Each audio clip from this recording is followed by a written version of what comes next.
Welcome back. It is day 30 of the federal government shutdown, and after a month of deadlock and stalemate, there is still no clear path to reopening the government anytime soon.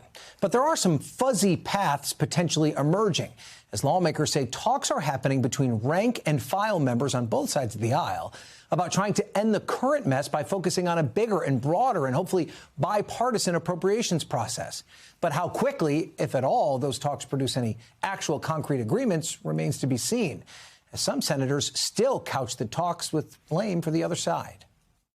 I actually am seeing some movement. We're seeing more discussions. The Democrats I talk to are exasperated themselves and see no real benefit politically or otherwise. There are conversations ongoing, as there have been from the beginning of the shutdown, but the talks will go nowhere if Republicans remain completely intransigent and resistant to any compromise on extending the health care coverage.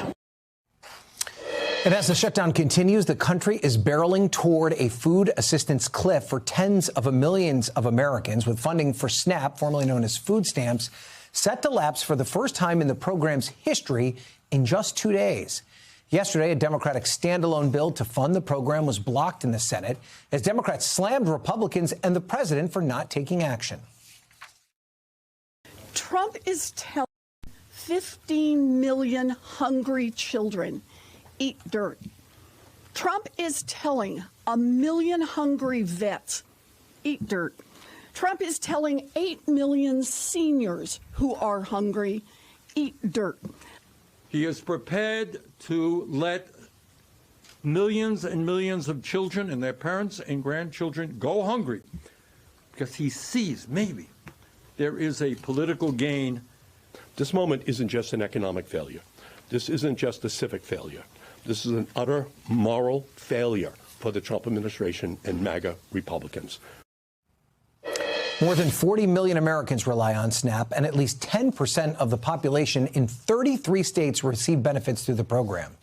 Today, a Boston court heard a lawsuit from Democrat-led states and D.C. seeking to compel the administration to use USDA contingency funds to keep the program running, setting another hearing for next month. Meanwhile, Republicans pushing back on standalone measures, saying that funding for SNAP, as well as pay for federal workers, can be resolved easily by passing the Republicans' short-term funding bill.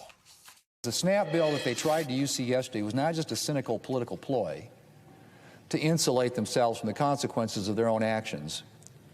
It was also a disturbing signal. The Democrats are ready to continue this shutdown, I guess forever.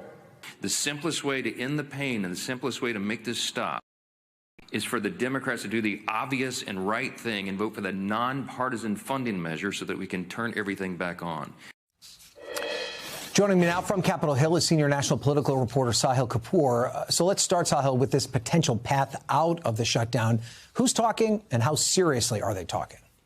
Well, Ryan, let's start first with who isn't talking, and that is the leaders of the two parties, which is simply the main reason the shutdown has gone on this long. Democrats are demanding a negotiation where they have some of their demands met, and Republican leaders say there is nothing to negotiate. They are taking a principled opposition to having this four corners, high-level discussion, which a lot of their rank and file dislike. They view this as, shady deals and smoke-filled back rooms. Who are talking are the rank and members. There are a couple of different threads going on here. The first is conversations about a solution with health care that centers largely around Democratic Senator Jeanne Shaheen, who's an appropriator, also the author of an ACA funding extension. These talks keep hitting a wall because Republican leaders and President Trump are not willing to promise anything in the context of this government funding bill. They say that is a negotiation that can only happen once the government is reopened. The somewhat more promising bipartisan chatter among rank and file members is about the appropriations process. There's some talk among members of both parties that they could use existing vehicles sent by the House, hollow them out, and put appropriations bills on them. It's just a complicated procedural way of saying, Ryan, that they could find a path to negotiating on full-year funding bills, which gives both parties a way to say they got something. The Republicans can say they held to their position, which is that the only negotiations can happen on appropriations bills, and Democrats can point to the contents of those appropriations bills to say, here's what we won. And what's our vibe here? Is it how much outside pressure is driving the desire for a deal, or perhaps driving a desire for both sides to hold firm. There is a lot of outside pressure, but it's not enough to move either party, for the simple reason that, yes, the polls show Democrats are being blamed a little bit less than Republicans and Trump, but Republicans aren't moved by that because it's not a massive margin. Democrats also feel very comfortable with the politics of the healthcare fight that they're waging. The subsidies that they're trying to extend are very popular and would affect voters all over the country negatively if they were to expire. And Republicans are largely following President Trump and the White House here, which has taken on a political war posture right from the start. They don't want to deal with Democrats at all on this. The way they've been operating, it's almost as though they think it's beneath them to have a negotiation with the party out of power that they just beat. So I don't see any white smoke on that front.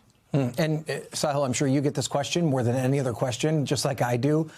What's the timeline? When could this shutdown end, especially when we talk about these deadlines for things like food assistance?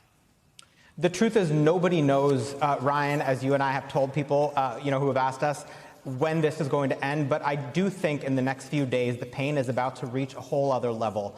On November 1st, as you just mentioned, the SNAP benefits for more than 40 million Americans expire. The sticker shock of ACA premium hikes is about to get real, with open enrollment starting on the same day on November 1st, and paychecks being missed by thousands of federal workers all over the country, including TSA agents and air traffic controllers. That was the sort of thing that that ended the last shutdown in 2019. So stay tuned. It could matter. We know this for sure. The Senate and the House are not in session this entire weekend, so it's certain to go into a sixth week and come very close, if not eclipsing the previous record. All right, Sahil Kapur, thank you for that.